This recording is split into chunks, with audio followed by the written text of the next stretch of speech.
ఇక అన్ని ప్రాంతాల్లో అంటే ఉత్తరాంధ్ర కావచ్చు, సెంట్రల్ ఆంధ్ర కావచ్చు, రాయలసీమ, అదేవిధంగా నెల్లూరు, ప్రకాశం ఈ జిల్లాల వ్యాప్తంగా కూడా చూసినట్లయితే అనూహ్యమైనటువంటి ఫలితాలను కూటమి రాబడుతున్నటువంటి పరిస్థితి కనిపిస్తుంది. ముఖ్యంగా మంత్రులు ఎవరైతే ఉన్నారో కీలకంగా వ్యవహరిస్తున్నటువంటి మంత్రులు వాళ్ళందరూ కూడా వెనుకంజలో ఉన్నటువంటి పరిస్థితి కనిపిస్తుంది. ముఖ్యంగా రాయలసీమ ప్రాంతానికి చూసుకున్నట్లయితే అక్కడ పెద్దిరెడ్డి వెనుకంజలో ఉండడం ఒక బిగ్ షాకింగ్గా చూసుకోవచ్చు.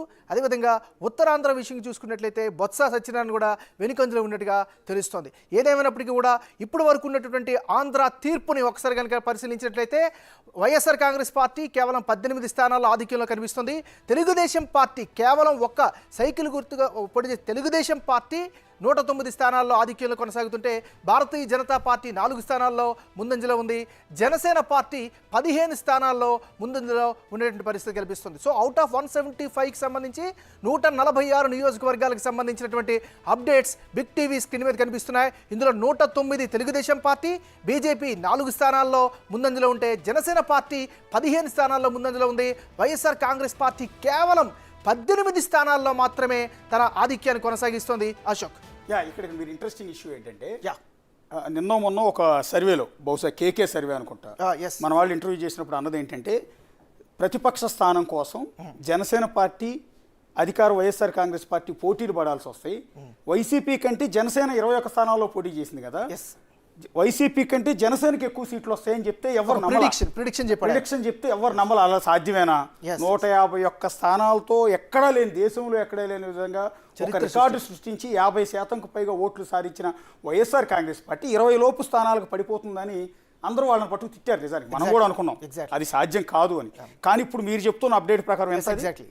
15 స్థానాల్లో జనసేన పార్టీ లీడ్లో ఉంది. కేవలం 21 స్థానాల్లో జనసేన పార్టీ పోటీ చేస్తే అందులో 15 స్థానాల్లో జనసేన లీడ్లో ఉంది. అందులో పవన్ కళ్యాణ్ అయితే భారీ మెజార్టీ దిశగా పిఠాపురం నుంచి దూసుకుపోతూ ఉన్నారు. అట్లాగే జనసేన పార్టీ తరఫున నిడదవోలు నుంచి పోటీ చేసిన కందులు దుర్గేష్ భారీ మెజార్టీతో లీడ్లో ఉన్నారు. కాకినాడ రూరల్ నుంచి పోటీ చేసిన పంతం నానాజీ భారీ మెజార్టీతో లీడ్లో ఉన్నారు. తిరుపతి జనసేన పార్టీ నుంచి పోటీ చేసిన ఆరణి శ్రీనివాసులు భారీ లీడ్లో ఉన్నారు. అంటే 21 స్థానాల్లో 15 స్థానాల్లో జనసేన పార్టీ అభ్యర్థి లీడ్లో ఉన్నారు. వైఎస్ఆర్ కాంగ్రెస్ పార్టీది మరింత దారుణమైన పరిస్థితి, ఊహించని దారుణమైన పరిస్థితి ప్రస్తుతం కనిపిస్తుంది. ప్రస్తుతం అందుతున్న లీడ్స్ ప్రకారం, ట్రెండ్స్ ప్రకారం వైఎస్ఆర్ కాంగ్రెస్ పార్టీ లీడ్ తగ్గింది. ఇప్పటి వరకు మనం అనుకున్నది దాదాపు 19 అనుకున్న తర్వాత 18కి వచ్చింది. మళ్ళీ ఒక 2 స్థానాలు ఇప్పుడే పెరిగింది. 20 స్థానాల్లో వైఎస్ఆర్ కాంగ్రెస్ పార్టీ లీడ్లో ఉంటే 15 స్థానాల్లో జనసేన పార్టీ లీడ్లో ఉంది. అంటే అధికారంలో ఉన్న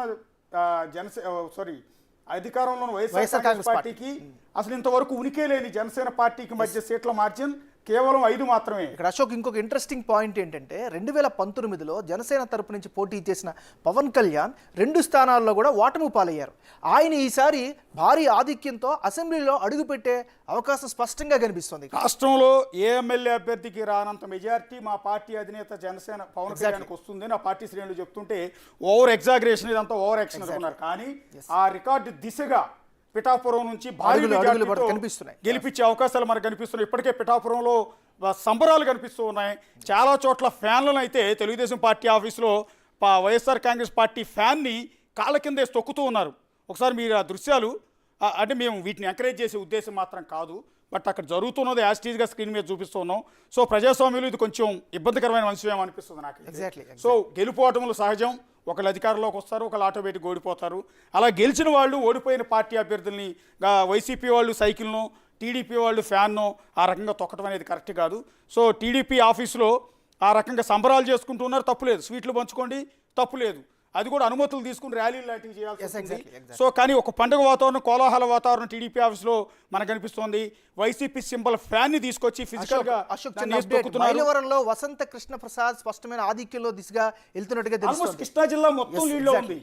ఒక్క మైలవరం కాదు, విజయవాడ ఈస్ట్ ఉంది, విజయవాడ వెస్ట్ ఉంది, విజయవాడ సెంట్రల్ ఉంది, పెనమలూరు ఉంది, గుడివాడ ఉంది, లేకపోతే పామర్రు ఉంది, అవినిగడ్డ ఉంది, మచిలీపట్నం ఉంది, పెడన ఉంది. ఇట్లా చెప్పుకుంటూ పోతే ఈ పక్క నందిగాం ఉంది, జగ్గయ్యపేట ఉంది. ప్రతి కాన్స్టిట్యున్సీ కృష్ణా జిల్లాలో ఉన్న అన్ని స్థానాల్లో తెలుగుదేశం పార్టీ లీడ్లో ఉంది. గుంటూరు జిల్లాలో ఉన్న అన్ని స్థానాల్లో తెలుగుదేశం పార్టీ లీడ్లో ఉంది.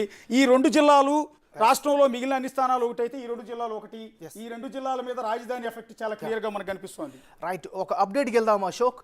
మనతో పాటు చర్చలో పాల్గొనడానికి తెలుగుదేశం పార్టీకి సంబంధించినటువంటి మాజీ ఎమ్మెల్సీ రామారావు గారు మనతో పాటు లైవ్లో వచ్చారు. రామారావు గారు నమస్కారం అండి.